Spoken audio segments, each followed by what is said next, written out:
ఎలా బ్రతకను నేను ప్రభు యేసు లేనిదే.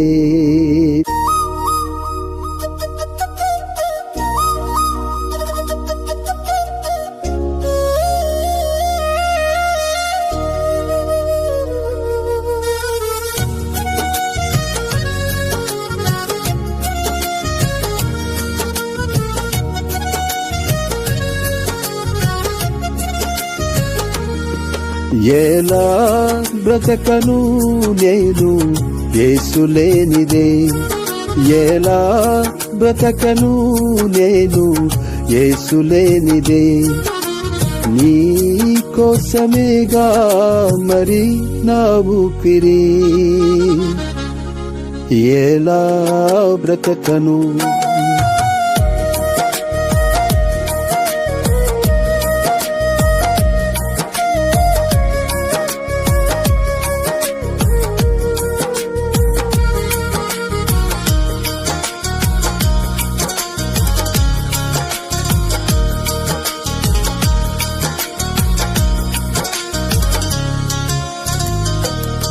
యేసు లేని జీవితాన మొడుబారిపోతాను. యేసు లేని జీవితాన మొడుబారిపోతాను. నీ కోసమేగా నే వేచి ఉంటాను. నీ కోసమేగా నే వేచి ఉంటాను. నీ కోసమేగా ఆరాధన. నీ కోసమేగా ఆలాపన. నీ కోసమేగా ఆరాధన. నీ కోసమేగా ఆలాపన. ఎలా బ్రతకను నేను యేసు లేనిదే. ఎలా బ్రతకను నేను యేసు లేనిదే. నీ కోసమేగా మరి నా ఊపిరి. ఎలా బ్రతకను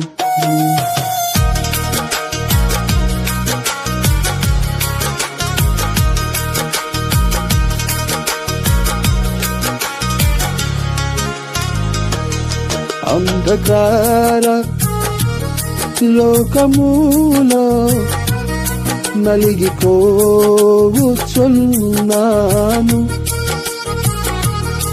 అంధకార లోకములో నలిగిపోవచ్చున్నాను.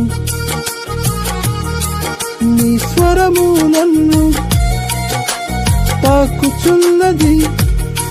నీ స్వరము నన్ను తాకుచున్నది. నా బాధలు నా వేదన నుండి విడిపించవా నా రక్షక. నా బాధలు నా వేదన నుండి విడిపించవా నా రక్షక. ఎలా బ్రతకను నేను యేసు లేనిదే. ఎలా బ్రతకను నేను యేసు లేనిదే. నీ కోసమేగా మరి నా ఊపిరి. ఎలా బ్రతకను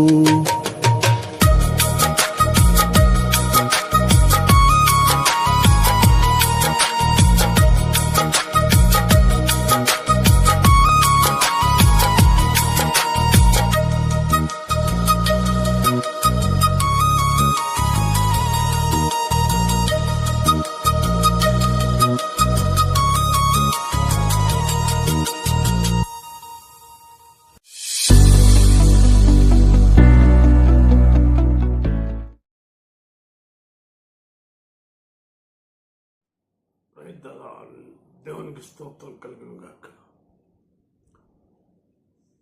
వాక్య పరిచర్యకు ముందుగా చిన్న ప్రార్థన చేసుకుందామండి. ప్రేమ నమ్మకం గల మా ప్రియ పరలోకపు తండ్రి, కృపయు కనికరము గల మా దేవామి పాలనకు అన్న స్తోత్రం. ఇంతవరకు మమ్మల్ని సజీవులుగా ఉంచి ఈ దినము కూడాను ప్రభా మీ మేలైన స్వరాన్ని వినగలిగిన చెవి, గ్రహించగలిగిన మనసు, లోబడే హృదయం నాకు మాకును అనుగ్రహించి మీ ఆశీర్వాదంతో దీవులతో నింపమని యేసు అతి శ్రేష్టమైన నామములో ప్రార్థించి వేడుకొంచున్నాం పరమతండ్రి. ఆమేన్. కీర్తనల గ్రంథం 119వ అధ్యాయం 18వ వచనం. నేను నీ ధర్మశాస్త్రమునందు ఆశ్చర్యమైన సంగతులను చూచున్నట్లు నా కన్నులు తెరువుము. మరలా చదువుతున్నాను. నేను నీ ధర్మశాస్త్రమునందు ఆశ్చర్యమైన సంగతులను చూచున్నట్లు నా కన్నులో తెరువు. చాలామంది పరిశుద్ధ గ్రంథాన్ని చదవరు. నీ దిన వాక్యమును చదువుటకు ముందుగా ఇప్పుడు చదవబడిన మాట చదివి లేక చెప్పి అప్పుడు ధర్మశాస్త్రమును చదివినట్లయినచో ఆయన తన బిడ్డల యొక్క మనోనేత్రములో తెరచి ఆశ్చర్యమైన సంగతులు చూచినట్టు చెయ్యగలడు. వాక్యం కొరకు కళ్ళు తెరవబడాలి. చాలామంది వాక్యం ఇతరుల కొరకు అనుకుంటారు, తమ కొరకు కాదనుకుంటారు. అది సత్యం కాదు. వాక్యం ప్రతి ఒక్కరి కొరకు. బోధించేవాడు వాక్యాన్ని అర్థం చేసుకోకుండా దేవుని ద్వారా ఆ వాక్య అనుభవంలోనికి వెళ్లకుండా ఏమి ఇతరులకు చెప్పగలడు?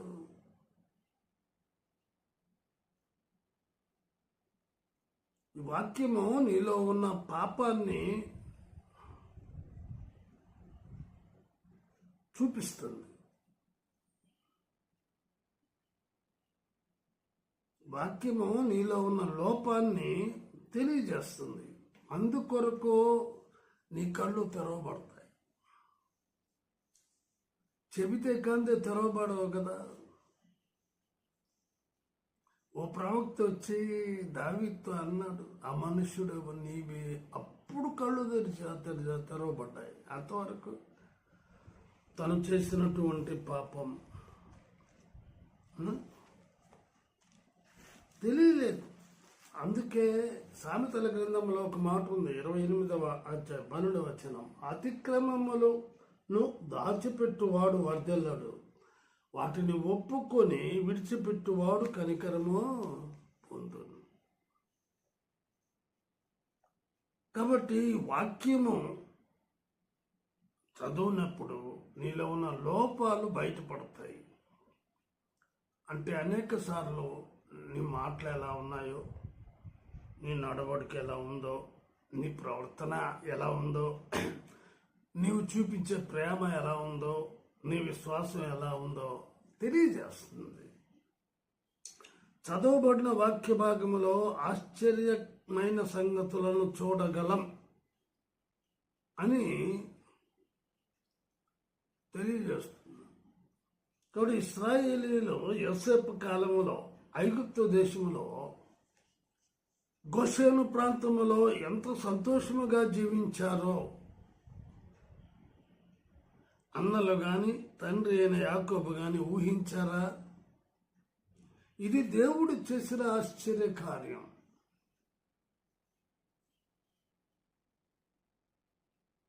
వాక్యము ఉన్నది కానీ ధర్మశాస్త్రము లేదు.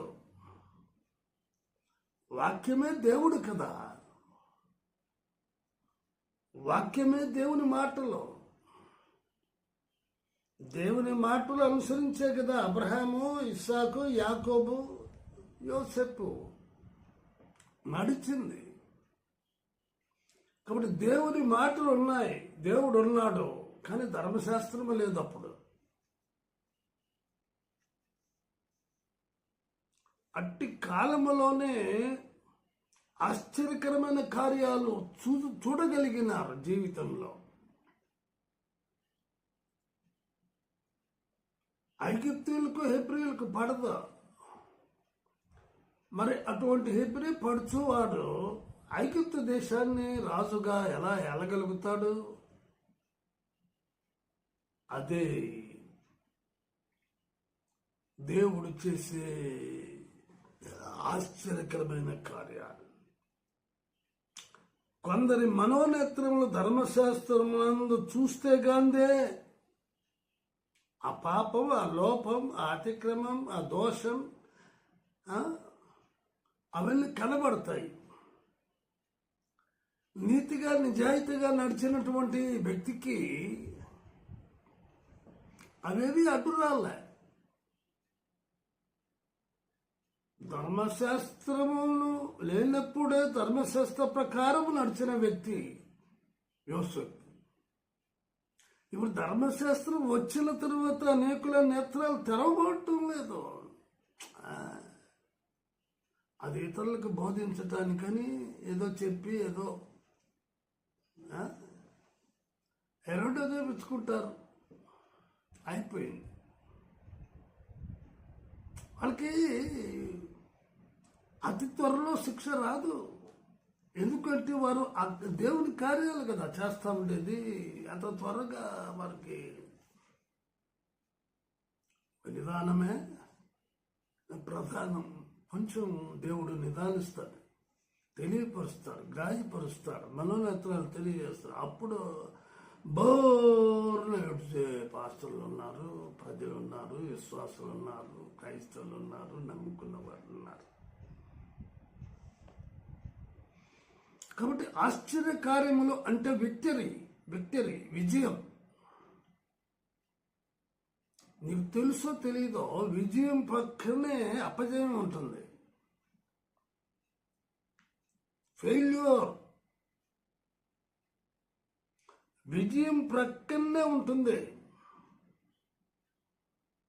నాకు తెలిసి ఫెయిల్యూర్ అంటే అపజయం గురించి 5 విషయాలు ఉన్నాయి.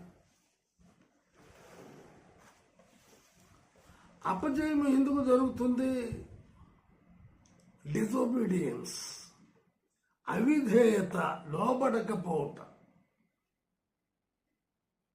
చెప్పినట్లు నడుచుకొనకపోవటం ద్వారా అపజయం కలుగుతుంది. చూడండి, సంఖ్యాకాండం 14వ అధ్యాయం 40 నుంచి 45 వచనాలు చదువుతున్నాను. వారు ఉదయమున లేచి ఆ కొన మీద కెక్కి చిత్తముండి మేము పాపం చేసిన వారము యెహోవా చెప్పిన స్థలమునకు వెళ్ళుదము అనేది. అప్పుడు మోషే, ఇది ఎలా మీరు యెహోవా మాట మీరుచున్నారేమి? అది కొనసాగదు. యెహోవా మీ మధ్యను లేడు గనుక మీ శత్రువులు ఎదుట హతము చేయబడుదురు. మీరు మోసపోకుడి, సాగిపోకుడి. ఏలైనగా అమాలేకీయులు, కనానీయులు మీకంటే ముందుగా అక్కడికి చేరి ఉన్నారు. మీరు ఖడ్గం చేత కూలుదురు. మీరు యెహోవాను అనుసరించుట మానితిరి గనుక ఇక యెహోవా మీకు తోడై ఉండడని చెప్పాను. అయితే వారు మూర్ఖించి ఆ కొనకెక్కిపోయేది. అయినను యెహోవా నిబంధన మందసమైనను మోషే అయినను పాళెములో నుండి బయలు వెళ్ళలేదు. అప్పుడు ఆ కొండ మీద నివాసముగా ఉన్న అమాలేకీయులు, కనానీయులు దిగివచ్చి వారిని కొట్టి హోర్బా వరకు వారిని తరిమి హతము చేసిరి. దేవుని అనుమతి లేకుండా, దేవుని యొక్క తోడు లేకుండా, దేవుని యొక్క సహాయం లేకుండా, దేవుని యొక్క సలహా లేకుండా ఏ ప్రయత్నం చేసినా కూడా అది అపజయమే. You can't get victory with your own mind and knowledge. చాలా మంది చేసేస్తుంటారు, వారి యొక్క తలంపులు, వారి యొక్క ఉద్దేశాలతో చేస్తుంటారు. అరే ఫెయిల్యూర్ అయ్యాం ఏంటి అని. Number 1 personal failure. యెహోవా దేవుడు ఏమన్నాడు యెషయా గ్రంథంలో? లోబడని వాళ్ళని ప్రజల వైపు దినమెల్లా చేతులు జాపుతారు. Personal failure.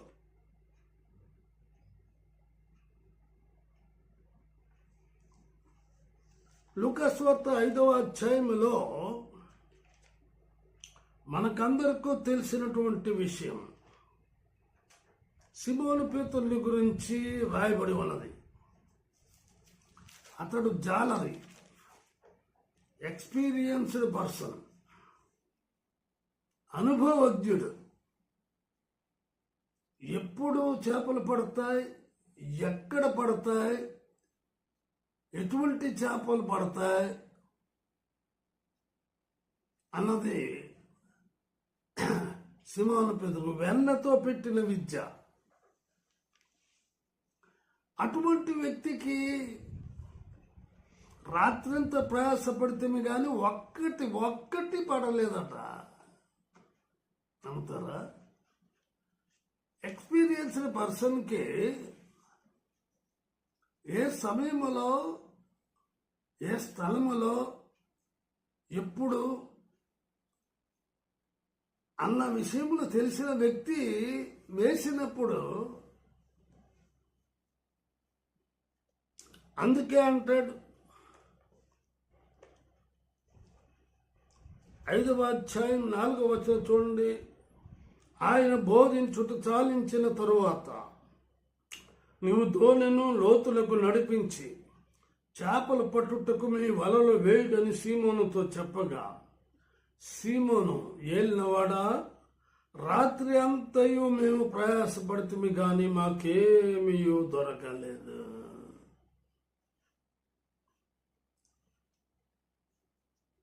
ఇక్కడ పర్సనల్ ఫెయిల్యూర్. అరే ఇంకొంచెం కష్టపడి ఉంటే బాగుండేదే అనుకుంటారు. నేను చెప్పాల్సిన ఆన్సర్ చెప్పకుండా వేరే చెప్పానే అనుకుంటారు. అరే నేను రాయవలసినటువంటి ఆన్సర్ రాయకుండా ఇలాగా పర్సనల్ ఫెయిల్యూర్. ఎప్పుడైతే దేవుడు మాట్లాడినాడో అప్పుడు నీ మాట చొప్పున అందును బట్టి ధర్మశాస్త్రాన్ని చదవాలి. ధర్మశాస్త్రము నీ కన్నులను తెరుస్తుంది, నీతో మాట్లాడుతుంది.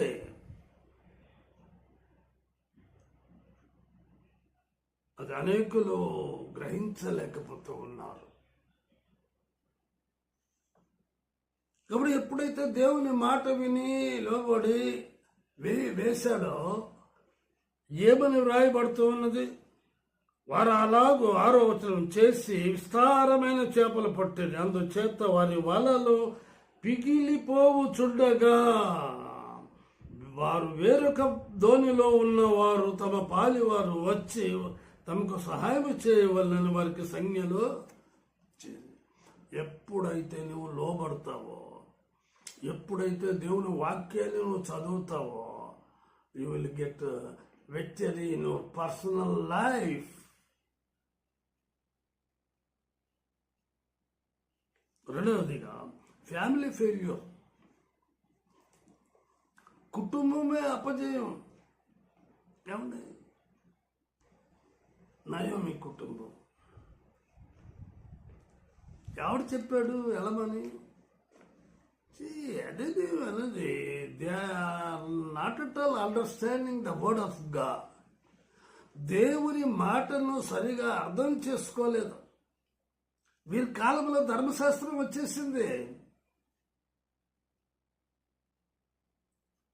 దేవుడు ఉన్నాడు, సహాయం చేస్తున్నాడు, ఎటువంటి ఆశ్చర్యకరమైన కార్యాలు చేసాడో కూడా తెలుసు. తెలిసి ఎరిగి మేము చెడిపోతుంది. కాబట్టి కొన్నిసార్లు ఎరిగి కూడా తెలిసి కూడా అన్నీ తెలిసి కూడా ఫెయిల్ అవుతుంటారు. అందుకే ఆ రూతు గ్రంథంలో ఆ మాట చాలా చక్కగా ఉంది. 1వ అధ్యాయం 20వ వచనం, ఆమె సర్వశక్తుడు నాకు చాలా దుఃఖము కలుగు చేసిన గనుక నన్ను నయోమి అనక మారా అనుడి, నేను సమృద్ధి గలదానై వెళితిని, యెహోవా నన్ను రిక్తురాలుగా తిరిగి రాజేసెను. తప్పు తమ మీద పెట్టుకోరు, ఇతరుల మీద. చేసింది తప్పు. ఆ ఒక్క కుటుంబమే మోయాబులోకి వెళ్ళింది. ఎవడు వెళ్ళమన్నారు? కరువు వచ్చింది రాదా? రోగం వచ్చింది రాదా? సమస్య వచ్చింది రాదా? ఇరుకు వచ్చింది రాదా? ఇబ్బంది వచ్చింది కలుగుదా అని దేవుడు ఏమైనా చెప్పాడా? అవి వస్తాయి.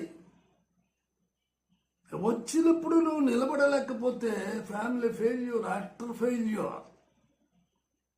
లోకరీతిగా చెప్పాలంటే అనేకులు ఆత్మహత్యలు చేసుకుంటున్నారు. Family failure totally. మూడవదిగా టీమ్ ఫెయిల్యూర్. కలిసి పని చేసేది జట్టు అపజయం.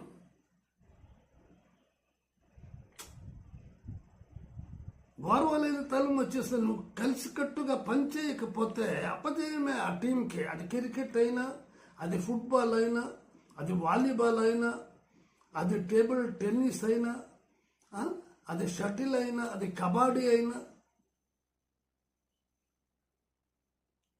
అది మరి ఏ పోటీలో అయినా సరే ఆ లోపాలేంటో సరిదిద్దుకొని కలిసి ఐక్యతగా విజయం పొందగలుగుతారు. నాలుగవదిగా ఫెలోషిప్ ఫెయిల్యూర్. సంఘాలే అపజయం, సంఘములో అపజయం. ఎందుకు సంఘములో అపజయం?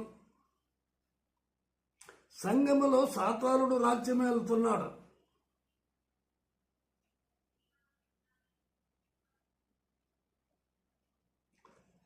లోకములో దేవుడు సంఘాన్ని నియమిస్తే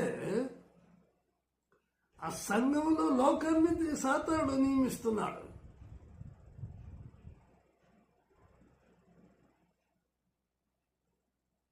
లోకమును ప్రేమించుకుడి అని సెలవిస్తున్నారు. లోకములో ఉన్నదంతా శరీరాశ, నేత్రాశ, జీవపుడంబం. కనుక ఈ ఫెలోషిప్ సంఘములో ఎందుకు ఫెయిల్యూర్ అవుతున్నారంటే ఇదే కారణం. ప్రకటన 2వ అధ్యాయం 6వ వచనం చదువుతున్నాను. అయితే ఈ ఒకటి నీలో ఉన్నది, నికోలాయితుల క్రియలు నీవు ద్వేషించు ఉన్నావు, నేను కూడా వీటిని ద్వేషించుచున్నాను. మన క్రియలు, అదే 3వ అధ్యాయం 15వ వచనంలో చాలా స్పష్టంగా వ్రాయబడి ఉన్నది. చూడండి, నీ క్రియలను నేను ఎరుగుదును. నీవు చల్లగానైనను వెచ్చగానైనను లేవు. నీవు చల్లగానైనను వెచ్చగానైనను ఉండిన మేలు. నీవు వెచ్చగానైనను చల్లగానైనను ఉండక నులివెచ్చనగా ఉన్నావు గనుక నేను నిన్ను నా నోట నుండి ఉమ్మి వేయను ఉద్దేశించుతున్నాను. నీవు దౌర్భాగ్యుడవును, దిక్కుమాలిన వాడవును, దరిద్రుడవును, గుడ్డివాడవును, దిగంబరుడవై ఉన్నావు అని ఎరుగక నేను ధనవంతుడను, ధనవృద్ధి చేసుకుని ఉన్నాను, నాకేమీ కొదువు లేదని నువ్వు చెప్పుకొనుచున్నావు. దీనివల్ల సంఘాలు చిన్నాభిన్నమైపోతున్నాయి. లోపడను ప్రజలు సీనియారిటీ. ఆఖరిగా నేషనల్ ఫెయిల్యూర్, జాతికి అపజయం. ఒలింపిక్స్ క్రీడలు జరుగుతాయండి. ఈ ఒలింపిక్స్ క్రీడల్లో ఫెయిల్యూర్ అయితే జాతికే అపజయం. ఇండియా పాకిస్తాన్ క్రికెట్ చాలు,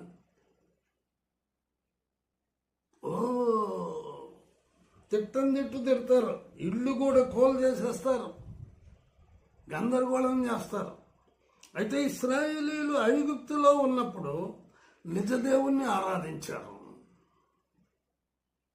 ఐగుప్తు నుండి బయటకు వచ్చినప్పుడు వారేం చేశారు? అహరోన్ని బలవంతం చేసి దేవతను పూజించుట కాదంటారా? కాబట్టి దాని ద్వారా 3,000 మంది చనిపోయారు.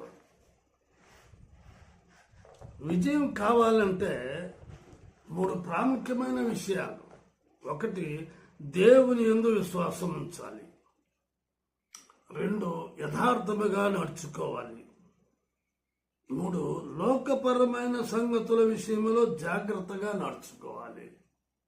అప్పుడే విజయం నీకు అనుగ్రహించబడుతుంది. ప్రార్థన చేసుకున్నాం. ప్రేమనామకం గల మా ప్రియ పరలోకపు తండ్రి, నేను నీ ధర్మశాస్త్రమునందు ఆశ్చర్యమైన సంగతులను చూచున్నట్లు నా కన్నులను తెరువుము అన్న సత్యాన్ని గురించి, అపజయాలు మీరు అందరికీ జయాన్ని అనుగ్రహించే దేవుడు కనుక మా విధేయతను బట్టి, మేము లోబడకపోవటను బట్టి మా జీవితాల్లో personal failure, family failure, team failure, fellowship failure, national failure జరుగుతూ ఉంది. అంటే వాటి నుంచి మమ్మలను మరి తప్పించి రక్షించుటకు సమర్థనీయుడు మీరు కనుక లోబడి విధేయత కలిగి జీవించి విజయ పదములో ప్రవేశించుట్ల కృప చూపించమని యేసయ్య నామమున ప్రార్థిస్తున్నాం పరమ తండ్రి. ఆమేన్. తిరిగి వచ్చే వారం కలుసుకుందామండి. అంతవరకు సెలవు. దేవుడు మిమ్మల్ని దీవించును గాక.